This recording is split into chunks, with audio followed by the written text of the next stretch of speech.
Hi guys, today I'm going to try to make a gluten-free meat, like seitan type. And I thought about it for a long time. I also searched YouTube, and I've seen something um, close to what I'm going to do today. But let's say that I'm going to improve the recipe, and what I'm going to do now, I'm going to put these king mushrooms from the Asian store in a tray, and I'm going to roast them in the oven on, let's say, medium heat. I'm going to try 300 degrees, and then I'll be right back and we're going to continue.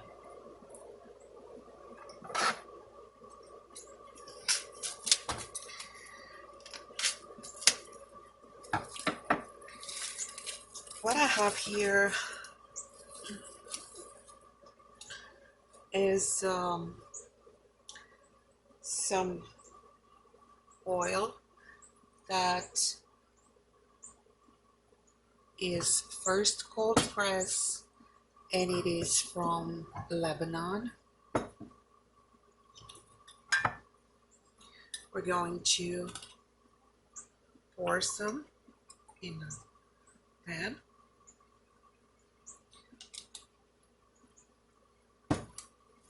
And then I'm going to take the mushroom and just roll it in the oil. I like to use my hands, and I promise you my hands are clear, very clean.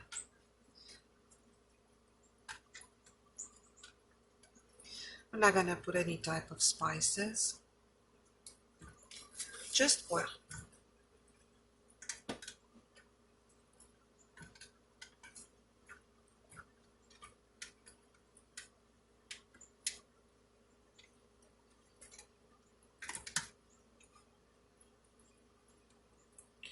I want to tell you guys that the oven that I'm using, I just throw my regular oven away, and I'm staying with the Oster French door oven. That works wonders for me. I just live by myself with my pets, so I don't have a large family to cook for, so I don't need a large oven. Alrighty, so I want to get rid of the water. Let me wash my hands real quick.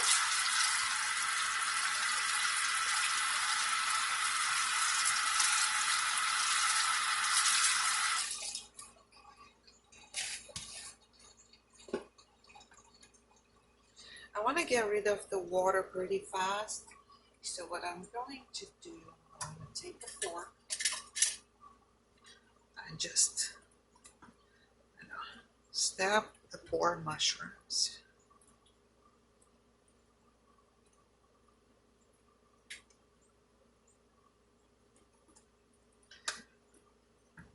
Don't try it, hard, because it's not worth it. Just here and there.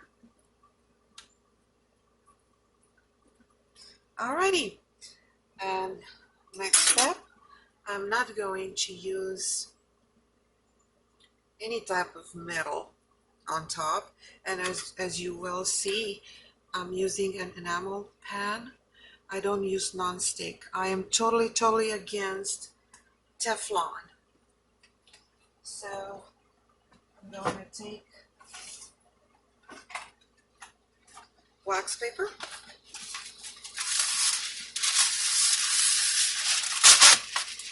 and I'm going to put a double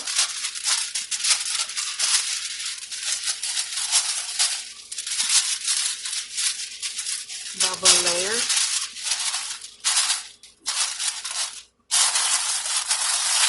and just like this.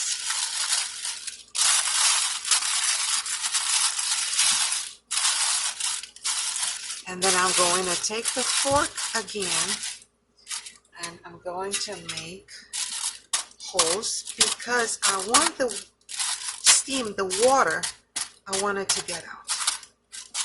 not to be contained by the wax paper. Okay, so off it goes to the oven, and I'm going to put it there for 300 degrees. Like I said, I'm not gonna force the roasting on these mushrooms because I don't want to destroy the fiber.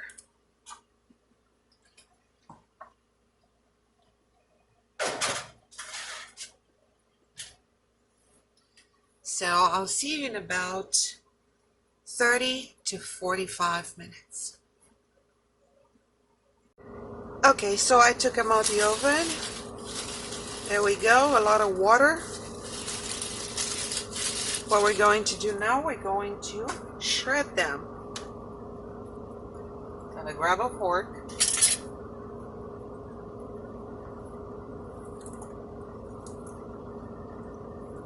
Why we shred them? Because we want to imitate the meat fiber. Ooh, they're hot. Let me get another fork.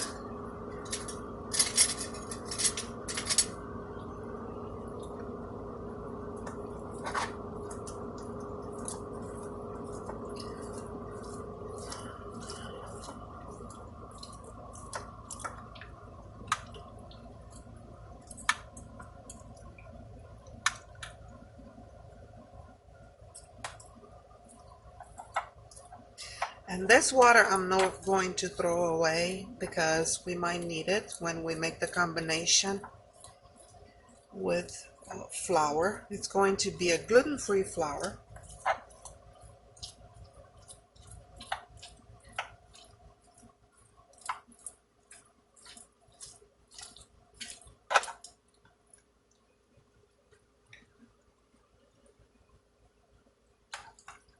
It's funny how this mushroom style has,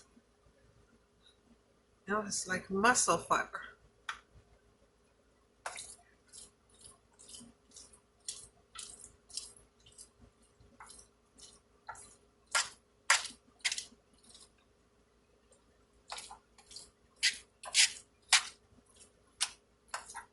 And my intention was not to roast it. My intention was to get it soft enough to where I can shred it like this.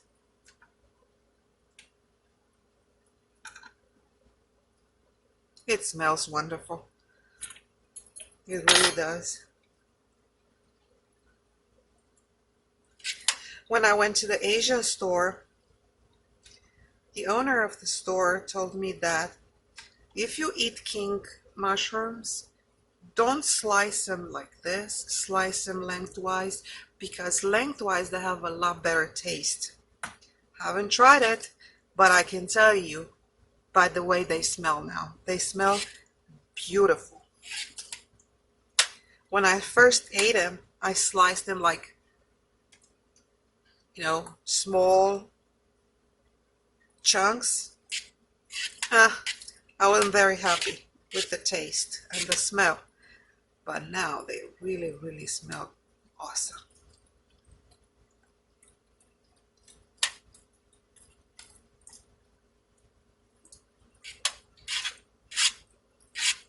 Take your time to shred them, because if you get in a hurry, if you're in a hurry and you try to shred them, you might break the fibers in half.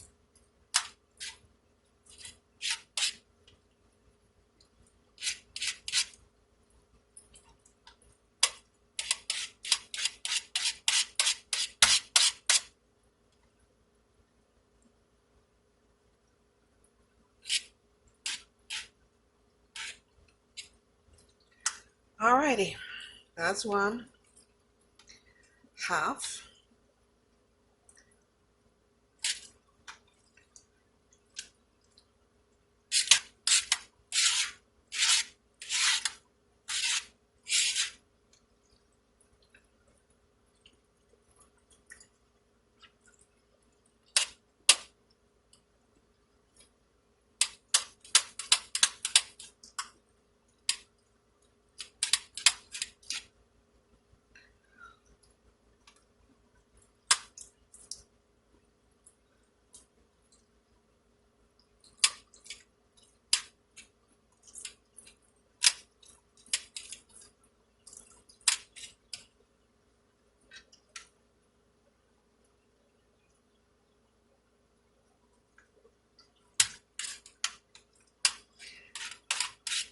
And I ended up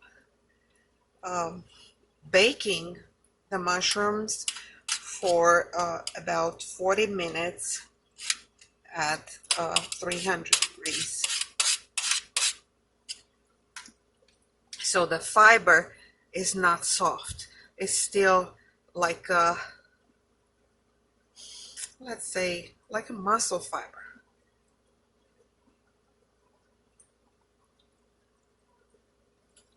All right.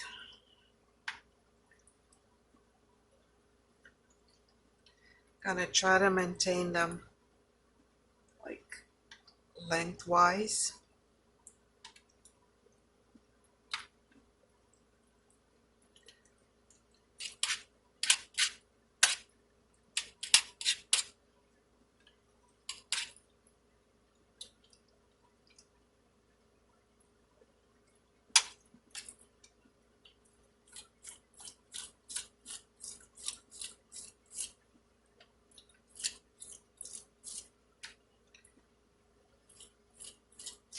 Hot, hot.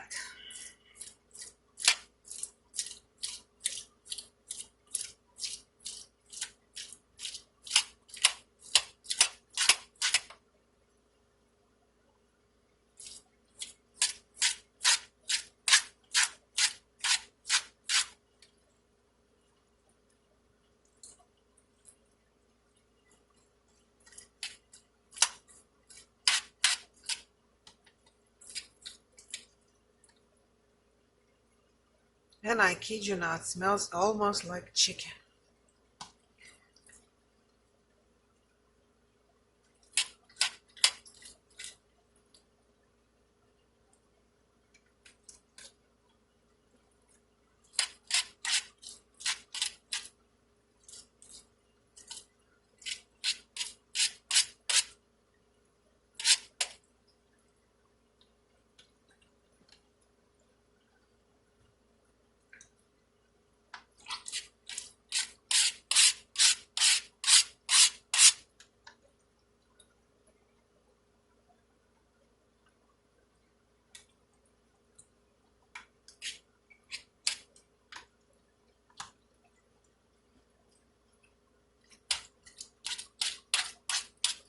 And there we go. We have it all shredded to pieces.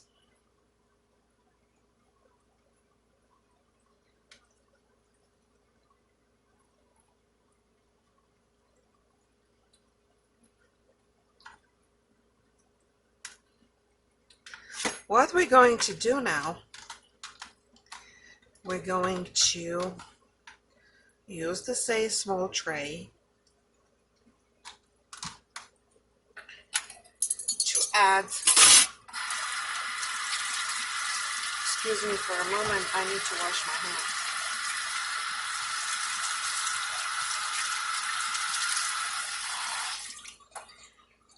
To add some sort of flour, gluten-free flour, and to make the meat stay firm, I'm going to add some agar.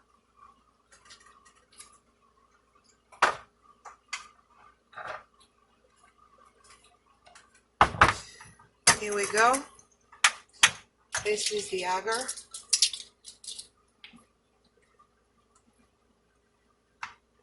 I'm going to sprinkle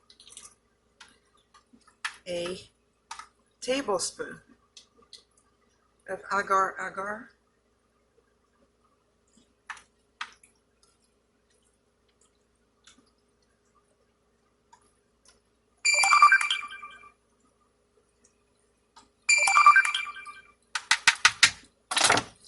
And I'm going to gently try to incorporate the agar within the fiber, maintaining the lengthwise position of the mushrooms as much as possible.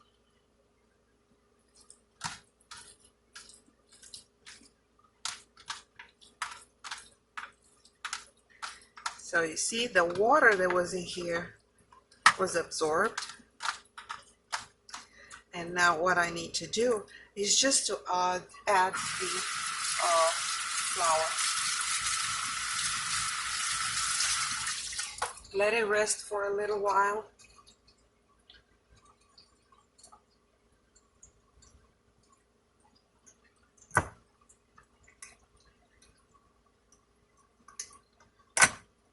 And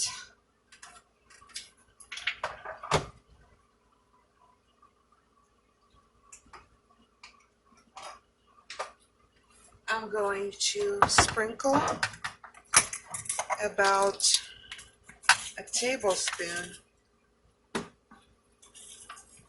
heaping tablespoon of dry onion.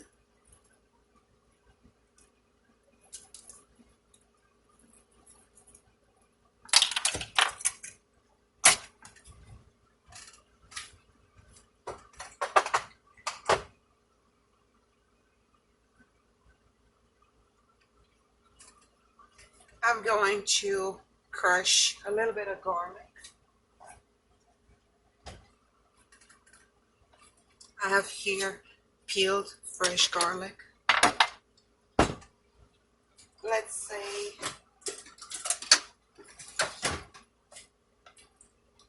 about 2 or 3 cloves. You don't have to, but I do it because I like it.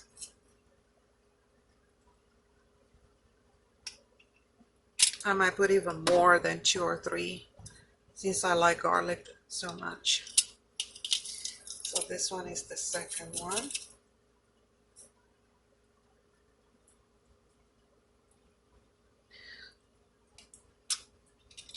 You can add salt if you want to. I don't because I don't eat salt.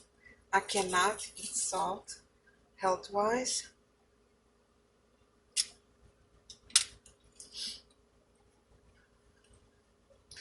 In April on my birthday, I had a heart attack. That was my gift. And here I am, unable to eat salt. Alrighty, so I put 3 cloves of garlic. I'm going to add just a tiny bit of freshly ground white pepper. If you don't want white pepper, you can add the medley, peppercorn medley. I love it. But I want to add white because I don't want my meat to have like black speckles. Going to add about a quarter of a teaspoon of white pepper.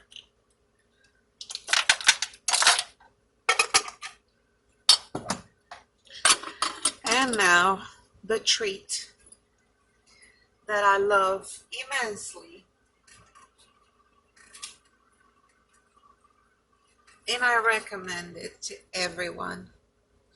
This chicken seasoning, Caribbean Rhythms. Walmart has it for less than $2. It is the best I've ever had. I have tons and tons and tons of spices. Up until I discovered this one, the Zataran's was my favorite. I am in Louisiana. We like it garlicky and herby and spicy. So these are my 2 favorites, but this is my favorite of all times.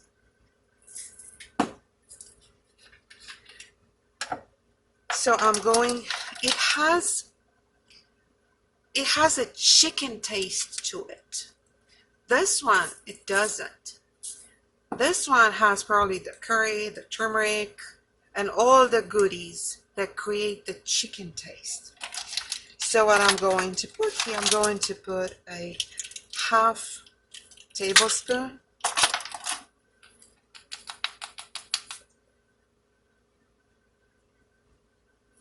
about this much, half tablespoon of Caribbean.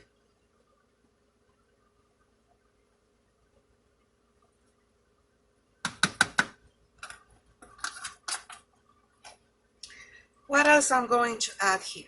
I'm going to add a little bit of coconut oil. Let's say about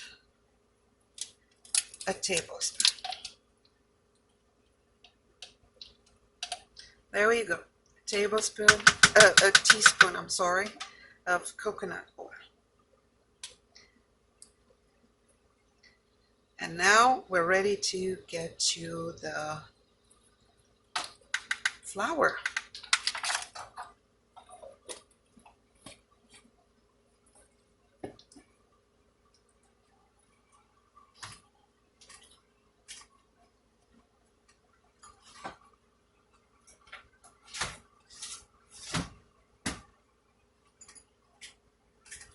We have 3 or 4 options. We can use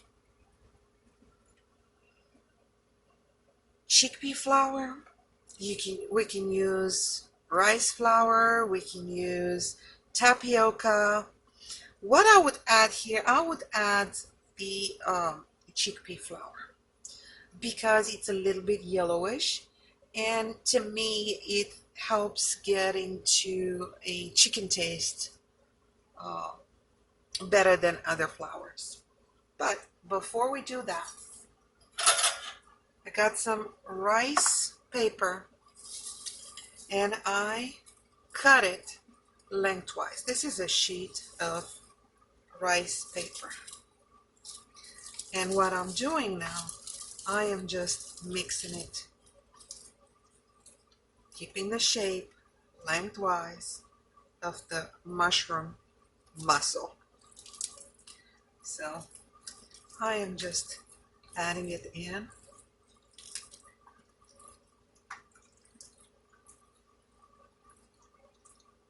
You can leave it aside. You don't need to unless you want to. And now I'm going to grab that chickpea flour and we will measure together. This recipe is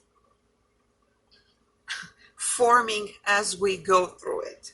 I don't have it in mind like the full recipe.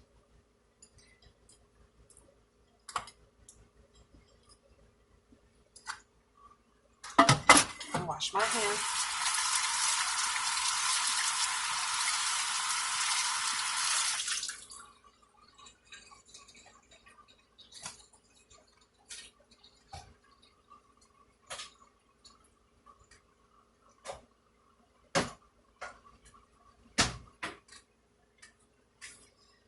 And I brought the chickpea flour. And we're going to start with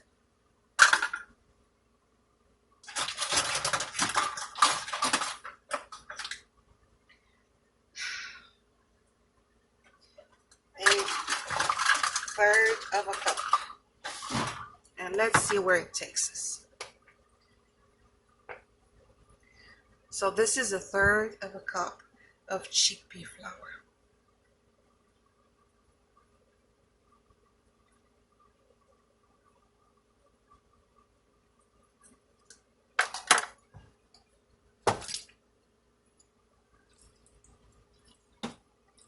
And we'll just roll it and roll it and roll it.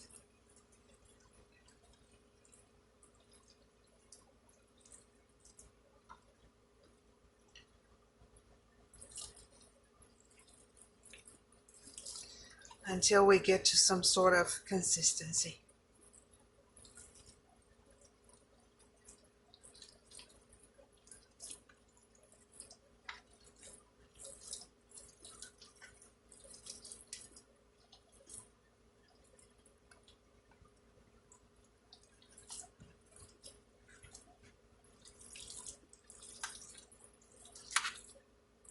And it needs more.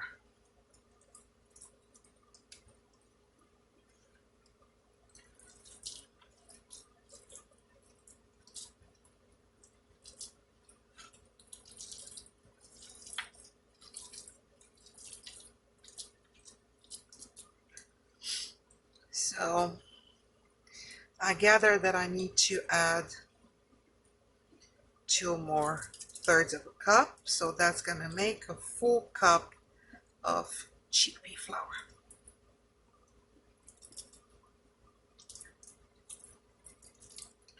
Wash my hands.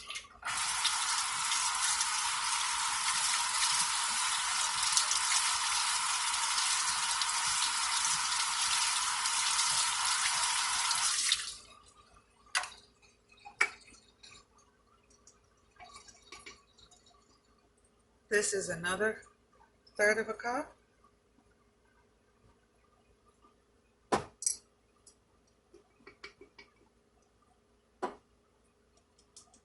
And this is another third of a cup. So at this point, we added a cup, full cup of chickpea flour.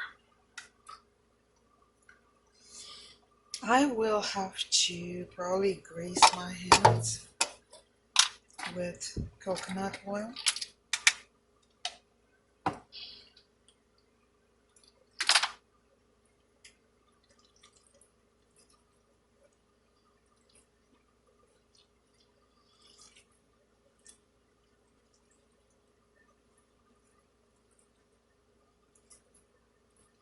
Yes, that's it. A cup of chickpea flour.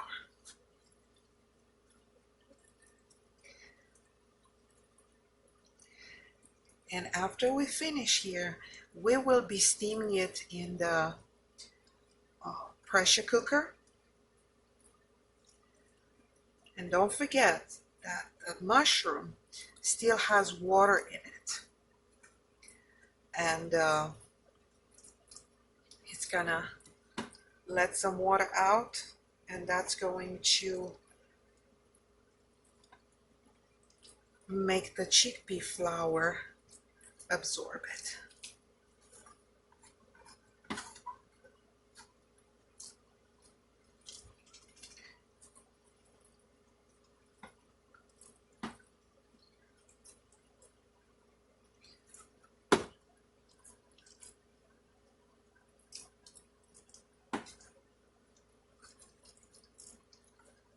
Just roll it and roll it.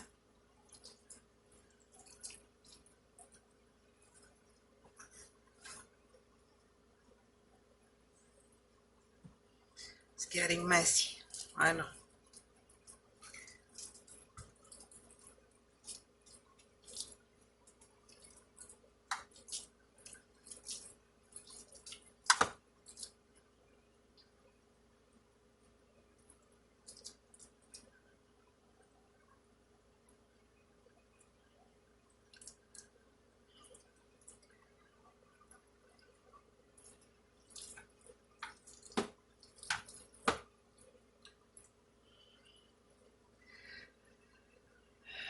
And I think I'm going to add even more chickpea flour. I'm gonna add another third of a cup because the ends, as you can see, they're pretty loose and they're not covered in chickpea flour. This is getting messy, and it must be a better way to do it.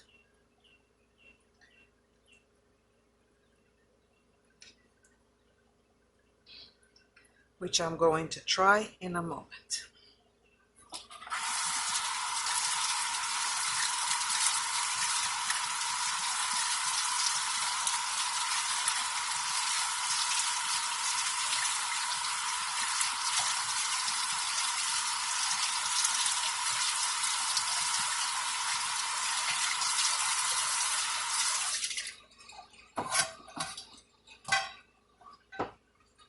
So there we go. We have another third of a cup of chickpea flour, and this time we're gonna be smart, I'm thinking. And instead of using hands, we're just going to use a spatula to press the chickpea flour into the mushroom.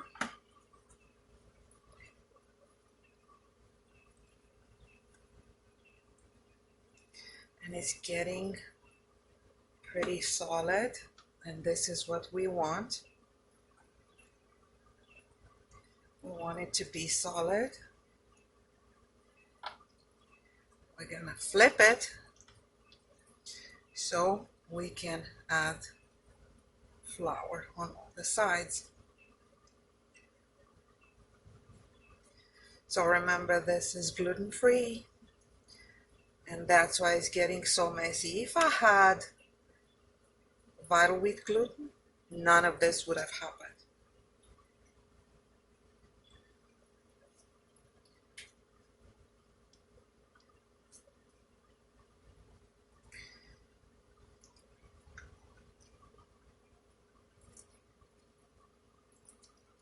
There we go. We have more to work on. Yes, I should have done this from the beginning, but hey, now we know. And now I know for sure not to do it by hand anymore.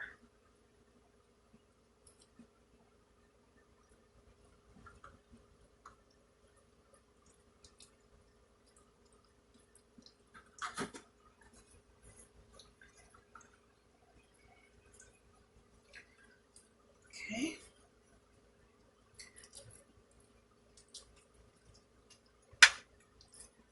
All right, so now it's getting a lot better.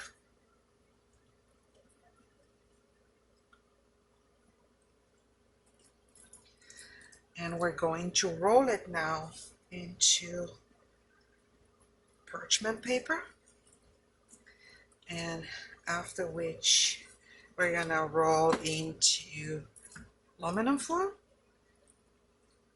and use the steamer.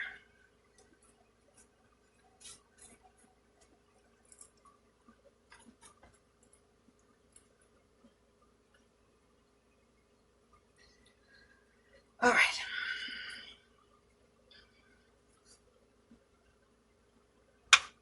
So, washing hands.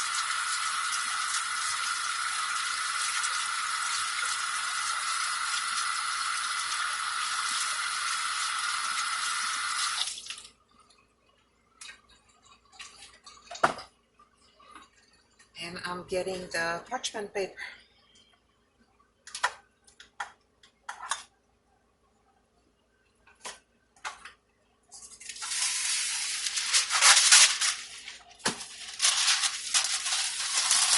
Please be generous with the parchment paper. Do not let anything touch the aluminum foil.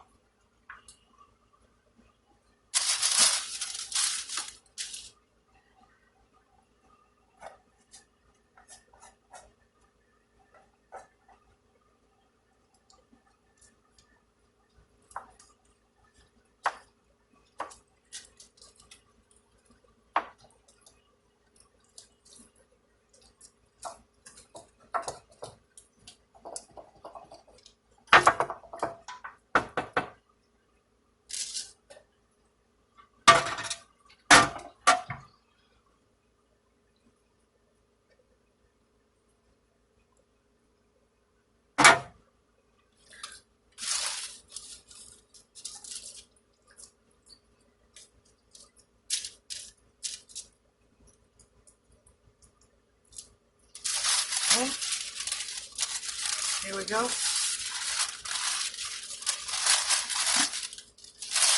Have this machine here, the Ninja, and I don't have room. So what I'm doing now, I am rolling in the paper, in parchment paper.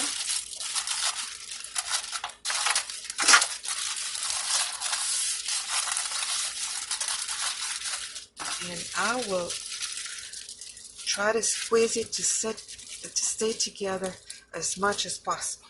Let me get the aluminum foil.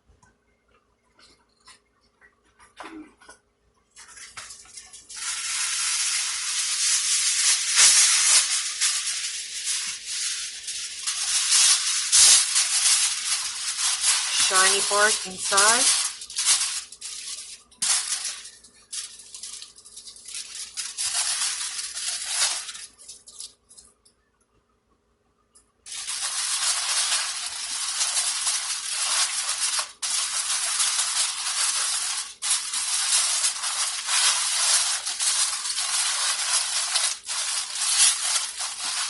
And squeeze as much as you can without tearing the aluminum paper.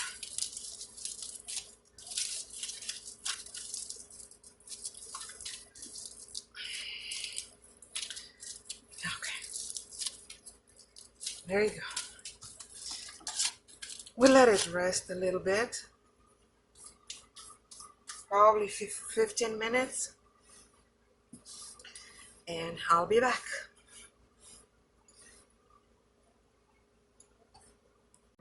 Okay guys, I'm back. I am definitely and forever involved in love with Wolfgang Puck, the creator of the knives and so many kitchen things. And this is his pressure cooker that is awesome.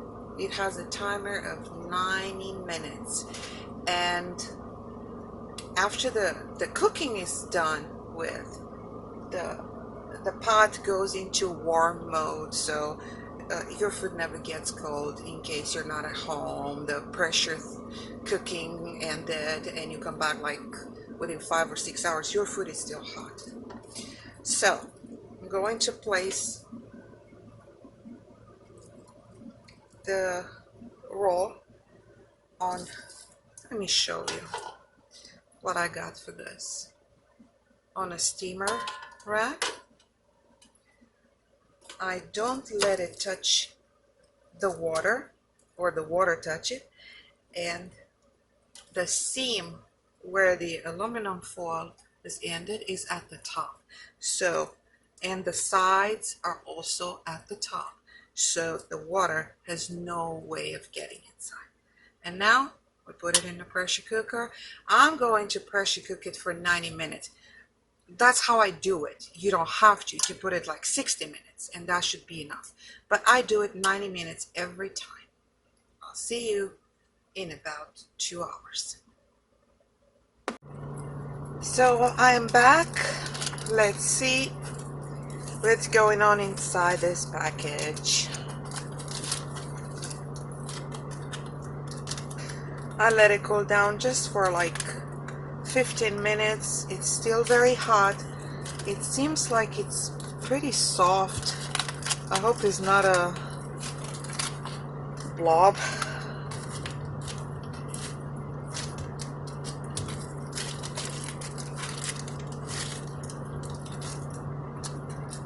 But if it is, we know that's not the right recipe.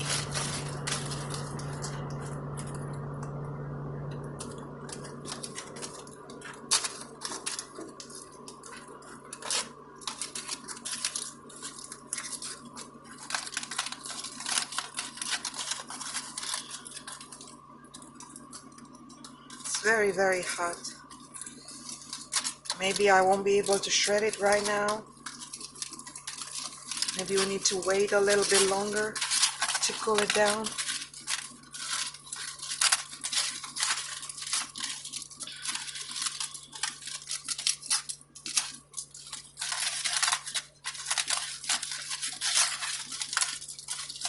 Ooh.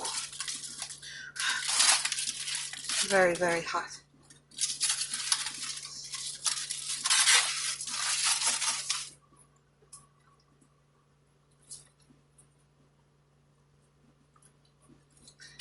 Smells good, but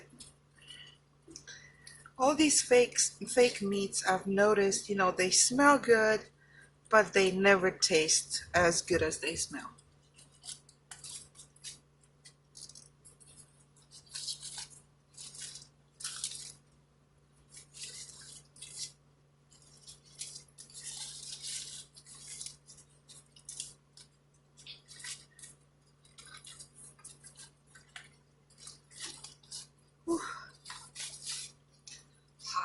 hot.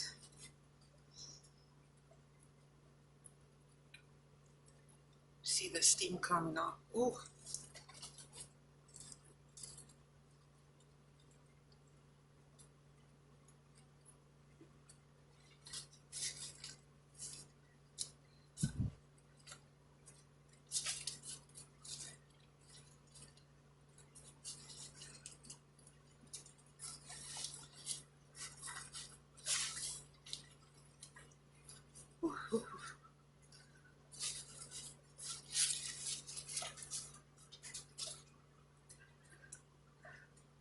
Yeah, I think I need to let it cook a little bit longer. Let it steam or let it cool. One or two.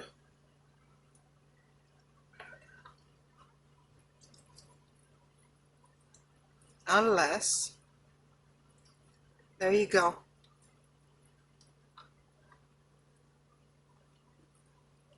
You can shred it.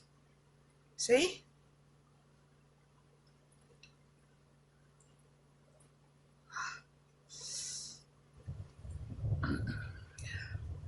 But it's not a shred like, you do the vital wheat gluten.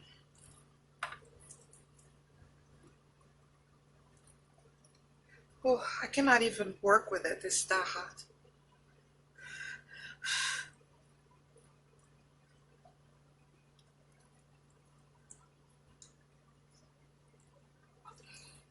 But see the texture. It looks like, yeah, a boiled chunk of beef.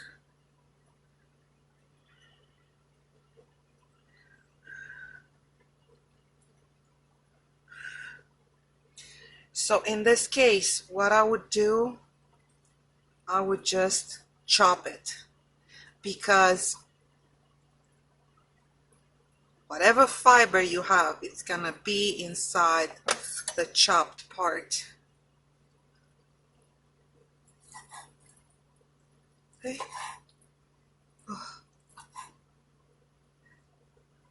Ooh, ooh, it's too hot.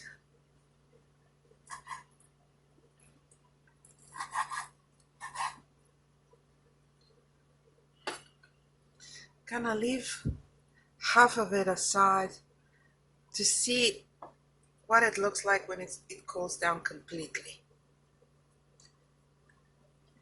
Let's try to taste it.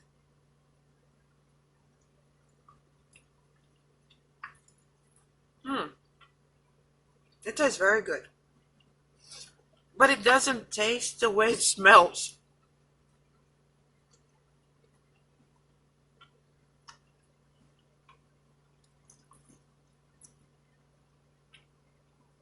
If you make this recipe, please add salt, because it really needs salt.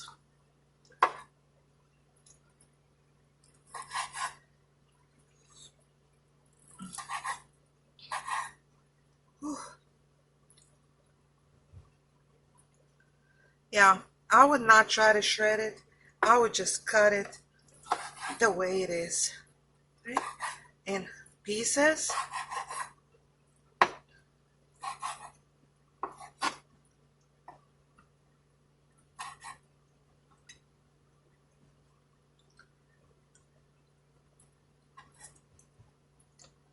I would add a little bit of more seasoning when I cook it.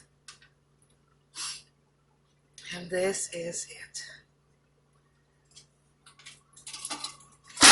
Oops, sorry. I just knocked a tray off.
put like a tablespoon of more seasoning, the same seasoning.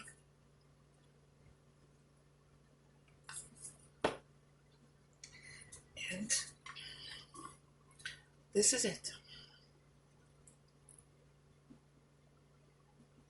If you like these shreds, please feel free to use this recipe.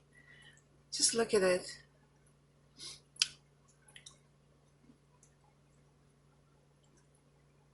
It looks like fibers.